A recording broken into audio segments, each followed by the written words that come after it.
Jake Carter never thought a simple act of kindness would change his life forever. He was on his way home from another long day at the garage when he saw it. A 1967 Mustang Fastback. Hood popped open, steam rising into the hot summer air. Beside it stood a woman who looked completely out of place in this small-town setting. She was dressed in elegant clothes, sunglasses perched on her nose, exuding confidence and wealth. Jake pulled over, grabbed his toolbox, and walked toward her. "Need some help?" he asked.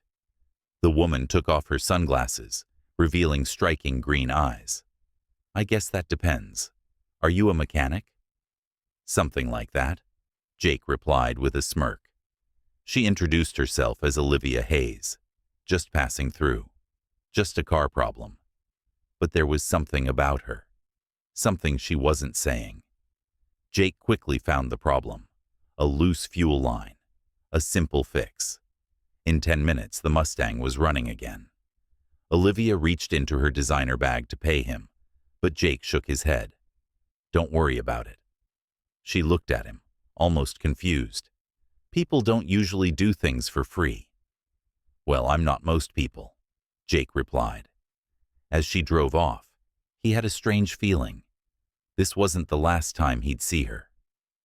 Jake wiped the sweat from his brow as he closed up the garage. It had been another long day of fixing cars for barely enough pay to keep the lights on. His 9-year-old son, Noah, was waiting for him at home. Once upon a time, Jake had big dreams. He wanted to design cars, create something special. But life had other plans. His wife passed away unexpectedly, and with it, his dreams took a back seat. He was left to raise Noah alone, struggling to make ends meet. As he drove home, he thought about Olivia and her Mustang. She wasn't just some rich woman stranded on the road. There was something different about her, but he couldn't quite put his finger on it. Little did he know, their paths were about to cross again, in the most unexpected way. The next morning, Jake was in the middle of fixing an old truck when his phone rang. The voice on the other end was smooth and professional. "Mr. Carter, I'm calling from Hayes Automotive. We'd like to offer you an interview for a management position at our classic restoration division." Jake frowned. "I think you got the wrong guy. I never applied for anything." "We don't have the wrong guy," the caller assured him. "Someone highly recommended you. Are you available to meet tomorrow?" Curious, Jake agreed. The next day, he walked into a sleek corporate office feeling completely out of place. And there, sitting at the conference table, was Olivia Hayes. "Surprised?" she asked with a small smile. Jake's jaw tightened. "You set this up?" She nodded. "You have real talent, Jake. I saw it. And I believe in giving people the chances they deserve." Jake hated feeling like a charity case. But when she laid out the details, a high salary, creative control, a chance to work on classic cars, he couldn't ignore what it could mean for Noah's future. After a long pause, he exhaled. "Tell me more about the job." And just like that, his life took a turn he never saw coming. Jake arrived at Hayes Automotive on his first day, feeling like an outsider. The place was state-of-the-art, glass-walled offices, high-tech tools, and a team of seasoned mechanics who had been working there for years. One of them, Ethan Grant, wasn't impressed.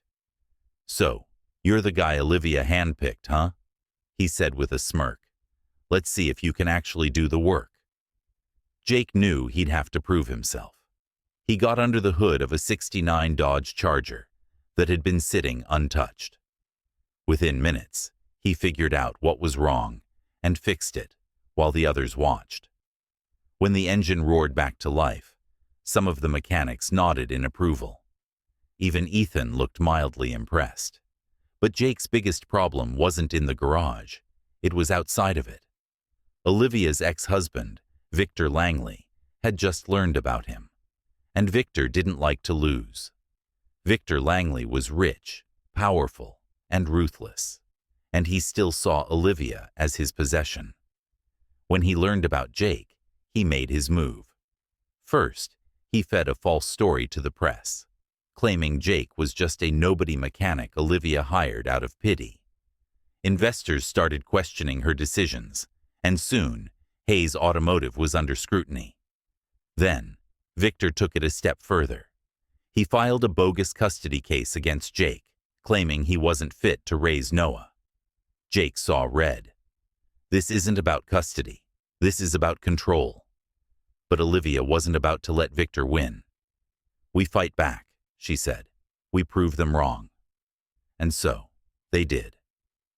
Victor played his last card, trying to use Jake's past against him. But Olivia had her own secret weapon, a USB drive full of Victor's shady business dealings. Jake stormed into Victor's office, tossed the drive on his desk, and said, "Drop the custody case. Back off from Olivia's company, or this goes public." Victor clenched his jaw, knowing he had lost. He made the call, and just like that, the war was over. With Victor out of their lives, Jake finally had peace. He had a stable job, a future for Noah, and something else he never expected, a real chance at happiness. One evening, he and Olivia stood beside the fully restored Mustang, the car that had started it all. "So, what now?" she asked. Jake smirked. "Now, we drive." They hit the road, Noah laughing in the back seat. For the first time in years, Jake wasn't just surviving, he was living, and the future had never looked brighter. If you loved this story, don't forget to like and subscribe. Let me know in the comments, what was your favorite part? See you in the next one.